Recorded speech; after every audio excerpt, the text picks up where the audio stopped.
This, idiot atheist reads Bible verses. This one comes from 1 Peter 2:18. Of course, I got the ideas from the 4 Bible verses I'm doing today, and those I did yesterday from the channel Amazing Atheist, 10 WTF Bible verses. I'll provide a link to his video in the description. Feel free to check the description for his video, and also for a link to my website. Feel free to like, subscribe, feel free to share, feel free to watch any of my other videos. But here we go. 1 Peter 2:18. This is for those of you who think that the New Testament doesn't say anything about slavery, which it does. Here we go. 1 Peter 2:18.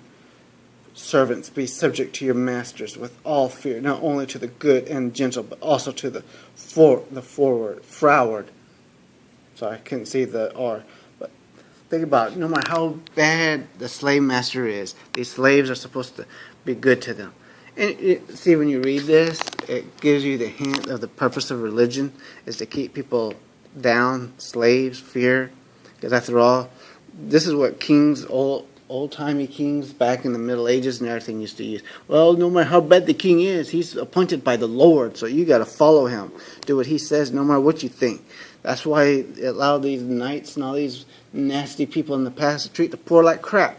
Because after all, servants, be subject to your masters with all fear, not only to the good and gentle, but also to the froward. And of course, Jesus doesn't seem to mind slavery either. You remember when he says, thou cannot serve two masters, one will love the one and hate the other?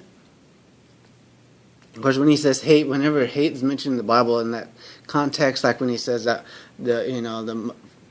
he sent to bring the sword, and the mother and the daughter hate each other, mother-in-law and daughter and all that nonsense. It doesn't mean what a lot of atheists think it means. It just means that when a person becomes Christians, and Christians will tell you this, it means that they will be alienated by the rest of their families.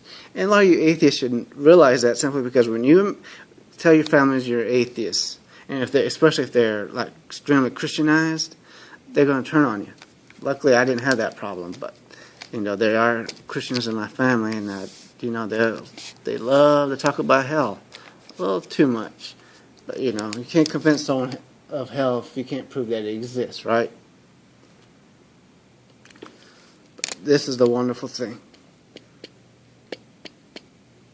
No matter how bad your master is to you, you submit to them. Can you imagine a more horrible thing to say to somebody?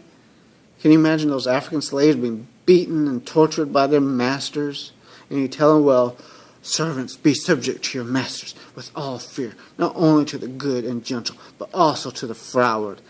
No wonder they try to force Christianity on the slaves.